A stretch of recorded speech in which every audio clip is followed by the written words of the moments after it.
Hello everyone, আসসালামু আলাইকুম। আমি ইমু বলছি খুলনা থেকে। খুঁটিনাটি বাই ইমু চ্যানেলে আপনাকে স্বাগতম। আশা করছি যে যেখান থেকে আমার ভিডিওটি দেখছেন আল্লাহর রহমতে আপনারা সবাই ভালো আছেন। আপনাদের দোয়ায় আমিও ভালো আছি। একদম সকাল সকালেই ভিডিওটা শুরু করেছি। একদম খাওয়া দাওয়া দিয়েই শুরু করলাম। তাহলে চলেন ভিডিওটা সম্পূর্ণ দেখে নিন। সকালবেলায় খিচুড়ি রান্না করছিলাম, সেটা দিয়ে আমি একটা শসা দিয়ে আস্তে আস্তে বসে বসে টিভি দেখতে দেখতে খেয়ে নিচ্ছিলাম। আমার টিভি দেখতে ভাল লাগে, বাট ডিশ হইলে বেশি ভাল লাগে, বাট আমার তো ডিশ নাই। আর এত বড় টিভি, ডিশওয়ালাদের বলছিলাম, কল দিছিলাম, উনরা বলতেছিল যে আপা ডিশ এখন ক্লিয়ার না, তো তার জন্য এখন ইয়াতেই দেখা লাগে, ওয়াইফাই দিয়েই দেখা লাগে। আর এটা হলো আমার জ্যাকির খাবার। জ্যাকি রাগ করছে, ওরে বাইরে যাইতে দেয় নাই দেখে কিচ্ছু খাচ্ছে না, চুপচাপ বসে আছে রাগ করে। তারপরে ভাবলাম যে ওনাকে একটু ভিডিও করি। এত কিছু দিছি, মাংস দিছি, হাড্ডি দিছি, তারপর সবকিছু দিছি, ওর ক্যাট ফুডও দিছি। তারপরে ও রাগ করছে, ও খাবে না। আচ্ছা, আমিও বলছি যে তুমি খাবা না, তোমার সামনে রাইখা গেলাম, খাইলে খাইও, না খাইলে না খাইও। এরপরে রুমে গেছি, রুমে যেন কি কাজে গেছি, তো ভিডিও করতে করতেই গেলাম। আপনারা অনেকেই আমার হোম ট্যুরটা অনেক পছন্দ করছেন, আপনাদের তার জন্য অসংখ্য অসংখ্য অসংখ্য ধন্যবাদ। আর ইদানিং দেখতেছি আমার তেমন ভিউ হচ্ছে না, কেন হচ্ছে না আমি জানি না।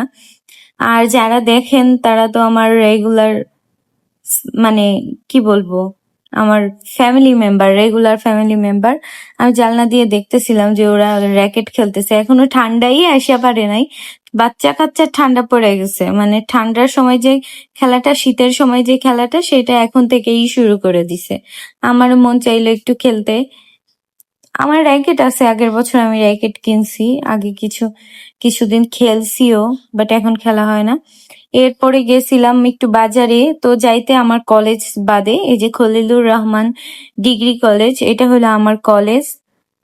এর কিছুক্ষণ পরে গিয়েই আমার ননদের পার্লার, পার্লারের নাম হইলো আশিক বিউটি পার্লার। যারা মোল্লাহাট থাকেন তারা হয়তোবা সবাই চিনবেন আশিক বিউটি পার্লার। আপুর পার্লারটা অনেক আগের, প্রায় 17-18 বছর আগের। আপনারা যদি কেউ আপুর সঙ্গে যোগাযোগ করতে চান তাহলে আমাকে বলবেন, আমি নাম্বারটা দিয়ে দিব।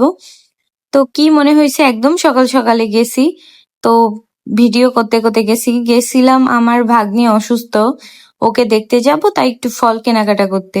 তো বাজারে যাইতে যাইতে আমি ভুলে গেছি আর ভিডিওটা করতে, বাজারে গিয়ে আর ফল কেনার ভিডিও করা হয় নাই।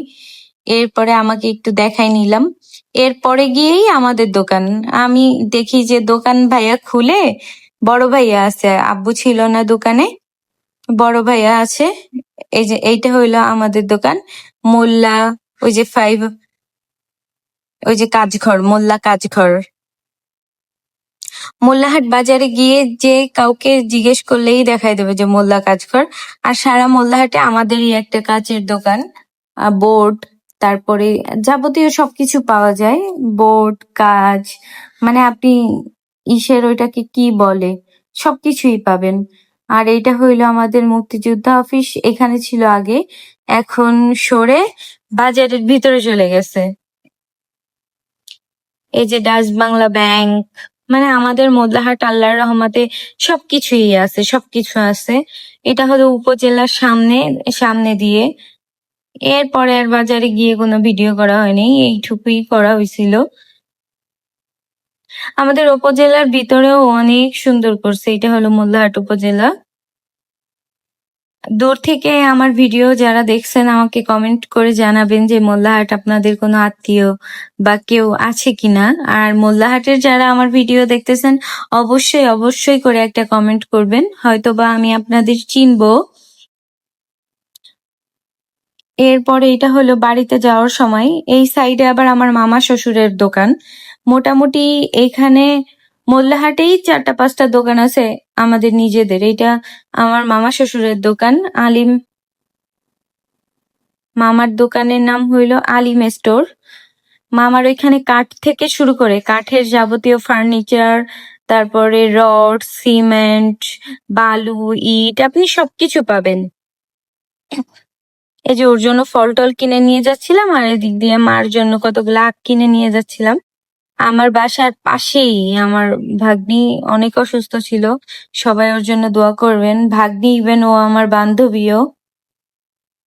এটা হলো তেলের পাম্প, ঢাকাগামী এনা, তারপরে ওইটাকে কি এক্সপ্রেস বলে, অনেকগুলা গাড়ি এই রহিমা ফ্লিংস মানে এইখানে থামে, অনেকগুলা গাড়ি।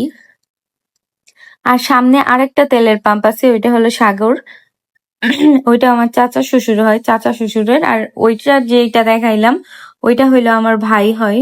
আমাদের এখানে রেগুলার মাংস পাওয়া যায়, একদম মানে তরতাজা মাংস, রেগুলারই গরু জবাই হয় আমাদের বাড়ি। এটা হইলো এইটার পিছনেই আমাদের বাড়ি, একটু দূরেই। আর আমি হলো বাবার বাড়িতে যাচ্ছি, শ্বশুর বাড়ি রেখে বাবার বাড়িতে যাচ্ছি। আপনারা অনেকেই আমার ভিডিও দেখেন বাট লাইক কমেন্ট করেন না, আমার চ্যানেলটা সাবস্ক্রাইব করেন না। তো আমি আশা করব এই ভিডিওটা দেখার পরে আমার চ্যানেলটা সাবস্ক্রাইব করবেন এবং বেল আইকনটা চেপে আমার পাশে থাকবেন। আমার ভিডিওটা যদি ভালো লাগে তাহলে শেয়ার করতে ভুলবেন না। আর আপনি যদি এই কাজটা আগে থেকেই করেন, আপনাকে অসংখ্য ধন্যবাদ। এইটা হলো আমার ছাদ, ছাদে গিয়া দেখি কাঠগোলাপে ফুল আসছে। 3 বছর, 2-3 বছর হয়ে গেছে গাছটা লাগাইছি, ফুল আসে না, শুধু পাতা হয়। এবার গিয়া দেখছি যে মুচি আইছে, মুচি। আমাদের আবার অনেক সুপারি গাছ আছে, সেই সুপারি আবার মা ওই যে রোদে দিয়ে গেছে যাতে শুকায় যায়, রেখে দিতে পারে, সামনের বছর পর্যন্ত খাওয়া যায়। আর ক্যাকটাস গাছে ফুল হইছে, এটা একটা ডাল পুঁতে রাখছিলাম, সেইটা ফুল হইছে। আমি অনেকদিন হইছে গাছগুলারে তেমন পরিচর্যা করি না, তো কি মনে হইছে বিকালে গেছি ছাদে গিয়ে একটু পানি দিলাম, গাছগুলাকে একটু পানি দিচ্ছিলাম। তো ভাবলাম আপনাদের সঙ্গেও একটু শেয়ার করি, আশা করি আপনাদের ভালো লাগবে।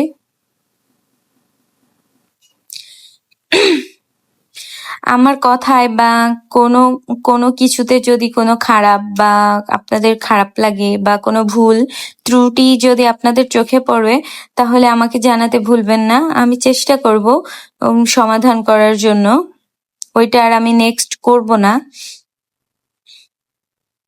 আর ভিডিওতে আমাকে দেখাইলে কি আপনাদের ভাল লাগে কি লাগে না এটা জানাবেন আমাকে, নাকি আমার কাজকর্ম দেখতেই আপনারা পছন্দ করেন।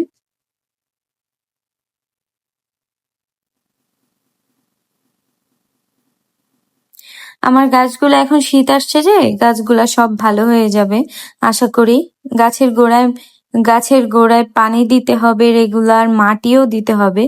তো কালকে মিস্ত্রি আসবে, মিস্ত্রি তো না, ওইটাকে কি বলে, কিষান আসবে, ওদের দিয়ে মাটি দিয়াবো। এরপরে ফুল একটা ছিঁড়ে আমি রং ঢং করা শুরু করে দিছি। তখন অলমোস্ট সন্ধ্যা সন্ধ্যা প্রায় হয়ে আসছিল, তার জন্য ক্লিয়ার দেখা যাচ্ছিল না। এরপরে আব্বু বলল, এটা হলো শুক্রবারের ভিডিও, ওইটা তার আগের দিন, আর এটা হলো তার পরের দিনের ভিডিও। ওই দিন সন্ধ্যায় আর কোনো ভিডিও করা হয়নি। আমি আর আব্বু চলে গেছিলাম বাজারে দুপুরে 11টার দিকে। মসজিদে মসজিদে আমার দেবর ও সৌদি গেছে, তো প্রথম ওর জন্য একটু দোয়া করানোর জন্য আব্বু আর আমি গেছিলাম মিষ্টি কিনতে। তো ওই জিলাপি ভাজা দেখতেছিলাম, ভালোই লাগতেছিল।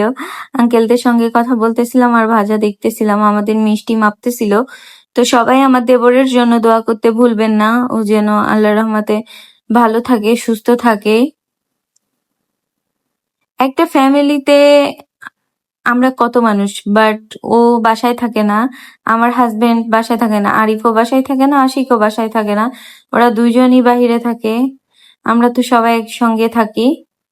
তো ওদের দুজনের জন্যই দোয়া করবেন, আল্লাহ যেন ওদের সুস্থ রাখে, ভালো রাখে। এদিক দিয়ে একটু মিষ্টি ভিডিও করে নিচ্ছিলাম, আব্বু আমার সাইডেই দাঁড়ানো ছিল। এরপরে রাতে এসে রান্না করলাম। তো আপনারা সবাই ভালো থাকবেন, সুস্থ থাকবেন। আমার ভিডিওটা কেমন লাগছে জানাতে ভুলবেন না। আমি এখন বিদায় নিচ্ছি, আল্লাহ হাফেজ।